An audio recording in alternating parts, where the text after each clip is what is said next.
and Johnny Parlay with the facts. So relax, grab a drink, then let's kick back.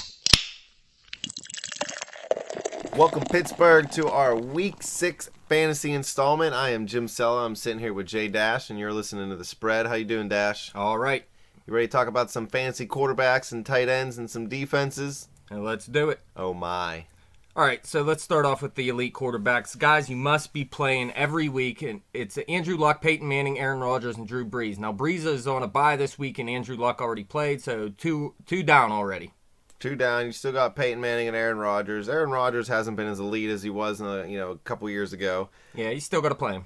But some other guys you got are Matt Ryan and Phillip Rivers, Jay Cutler, and maybe Russell Wilson. Wilson, I hate the dude. We all know I hate the dude, but he puts up points on the ground too. Had over 100 yards rushing last week and Big 200 week. yards passing. So he has the potential to put points up. Doesn't matter when he gets the ball in his hand in any way. Yeah, all 4 of these quarterbacks are putting up big points right now, and you must have them in your lineup unless you have one of those top 4. But best of the rest here, let's get into that. My number 1 is Eli Manning at Philadelphia. They let up the 3rd most points to fantasy quarterbacks, and he has a 10-3 touchdown to interception ratio over his past 4 games. So get him in your lineup. And then you got Nick Foles versus the Giants. They're a pretty good defense against the quarterback in fantasy, but he had a bounce-back week last week, and his best game of the season was versus Washington, which was his only division game, and I expect another big game out of him here.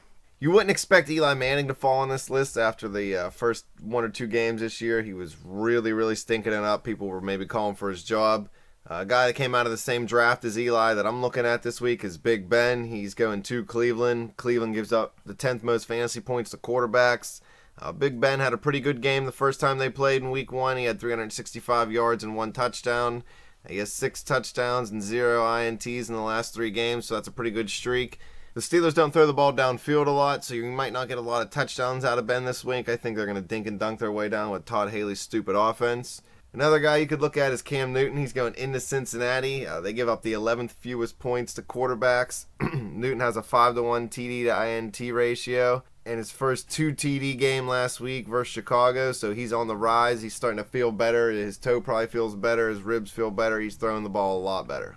Yeah, after that, our number 5 QB is Tony Romo. I know we all hate Tony Romo. I hate him. He is actually going into Seattle, but surprising enough, Seattle let up the 9th most points to fantasy quarterbacks, and Romo's coming off 2 big games. He had 324 yards and 2 TDs last week, and he averaged about 25 points a game in 2 road games, so I play him. Another guy you could look at is Andy Dalton. He's playing versus Carolina.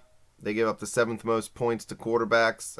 He had his first 2 TD game last week.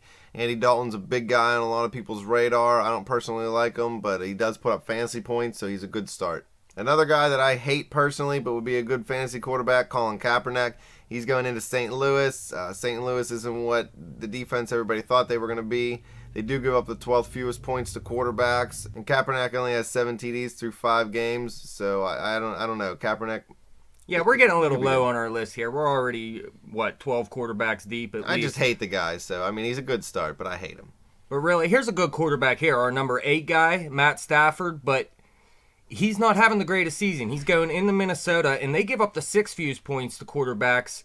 Plus, Reggie might not play, Kelvin might not play, so his weapons might not be there.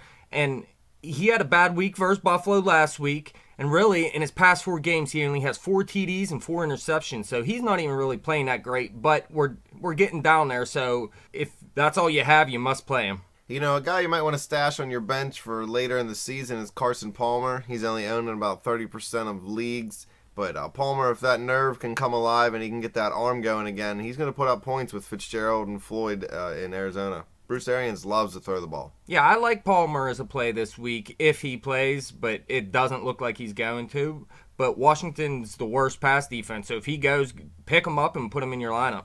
And then our last quarterback here is Tom Brady. Boo! Yeah, he had a good week last week, finally, coming off his best game. But he only has around 30 points in 3 road games. And Buffalo's around the middle of the league against fantasy quarterbacks, so he's low on our list still. We're not shooting him up the list yet. We got to see more from him. And then we got some sleepers here. Austin Davis versus San Fran. Sleeper. San Fran is actually a good defense against fantasy quarterbacks, but Austin Davis has been killing it. Over 700 yards and 6 touchdowns just in his past 2 games. So if you're looking for a quarterback, he's available in almost every league. Pick him up. Maybe you get 15 points out of him. Another guy you could get is Kirk Cousins. He made a little cameo on South Park a couple weeks back, so everybody knows he's going to be pumped up about that. He's got the juices flowing. Arizona gives up the 5th most points to fantasy quarterbacks, and Cousins has 20-plus points last week. So, he's got a head of steam moving forward and might be a good play for you. Moving on to tight ends, we'll touch on a couple elite guys we got going. Jimmy Graham, you got Gronk, Julius Thomas, Greg Olsen, and Antonio Gates. Graham's on a bye. Gronk's getting back to form. He's playing harder, and Julius Thomas plays with Peyton Manning. So that's all you need to say about him. Yeah, Greg Olsen is questionable, but it looks like he is going to play. And then we got a couple must starts. Martellus Bennett has been a beast this season. You got to keep him in your lineup. Delaney Walker has looked good too. He's a must play with this short class of tight ends. Larry Donald had a bad week last week. He had 0 points, but they were saying he was actually the focal point of the defense, so that shows how good he is. Keep him in your lineup. And then Kelsey from KC, he's on a bye, so you're going to have to find something to replace him this week. And who do you like first here? I'm going to have to go with Heath Miller, man, because I love Heath Miller, and he's caught a pass in 93 straight games that he's played in. Going against Cleveland. Yeah, at least going to get 1 point, right? That's right. They're going to rush the passer hard up the middle, so that leaves it open for Heath. And we like to throw screen passes, so, that kind of suits his skill set. Get him the ball, let him run people over. Yeah, I expect a big week for Heath Miller this week. And then number 2, Owen Daniels. He's only owned in about half the leagues. He's going up against Tampa Bay. They left the 4th most of tight ends. Pitta's out. He's going to be out for a while. Owen Daniels had a pretty decent week last week, and there isn't much after him. So right now, pick up Owen Daniels and play him. We're going to go a little out of order here, but I'm going to jump ahead of you. Jordan Cameron, if he's healthy, he might be a big play against the Steelers. We struggle against big tight ends. Polamalu, we all know he's getting a little older, so he's not hitting guys as hard. And even when he was young, he struggled covering big guys like Gronk. So he might come up and have a big game against the Steelers because Bubby Hoyer's throwing the ball pretty well. Yeah, we have Jordan Cameron at number 5 here. 3 and 4 are Witten and Vernon Davis. Davis is questionable. If he plays, you got to keep playing him. But number 6, after Jordan Cameron, we have Jordan Reed. He's only owned in about half the leagues. He hasn't played this year, so I guess that's why he's only owned in so many leagues. But he's a top tight end, and you have to pick this guy up right now because half of you don't have good tight ends. Jordan Reed is sitting on your waiver wire. Go pick him up. 7th, we have Tim Wright for New England. He's going up against Buffalo this week. They let up the 15th fewest to fantasy tight ends. And he's only owned in 21% of the leagues. He had a huge week last week. 5 catches, 85 yards, and a touchdown.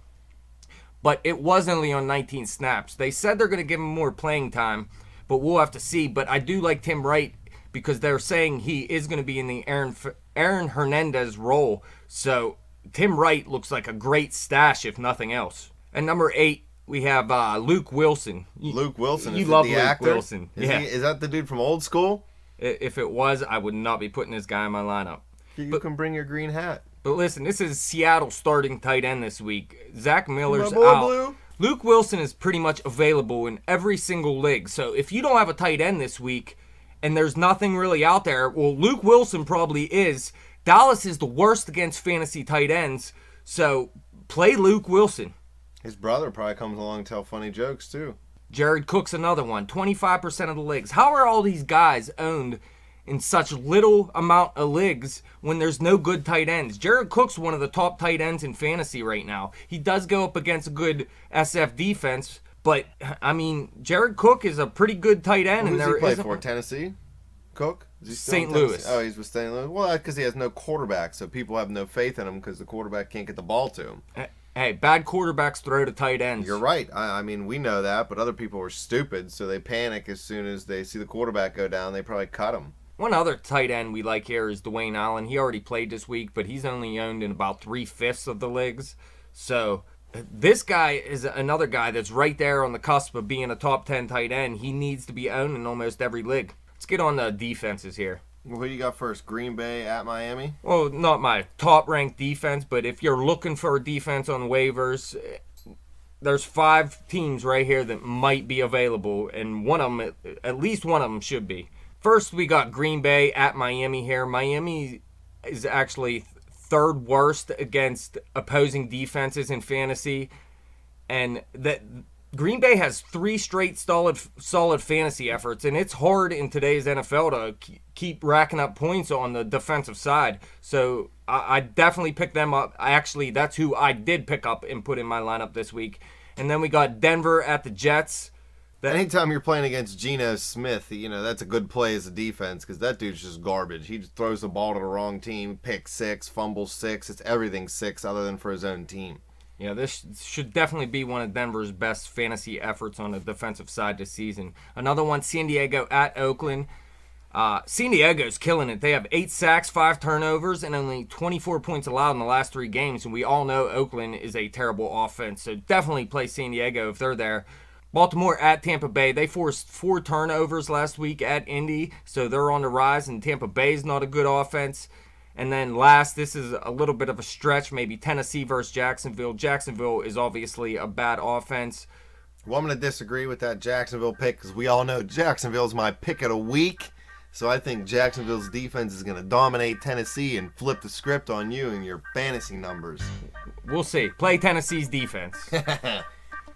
Well, that's all we got for you today. Thanks for listening. Thanks, Dash, for sitting in. You can follow us on Twitter at bet_the_spread. Check us out on Facebook and subscribe to our YouTube channel. Everybody have a great night. Peace out. Peace.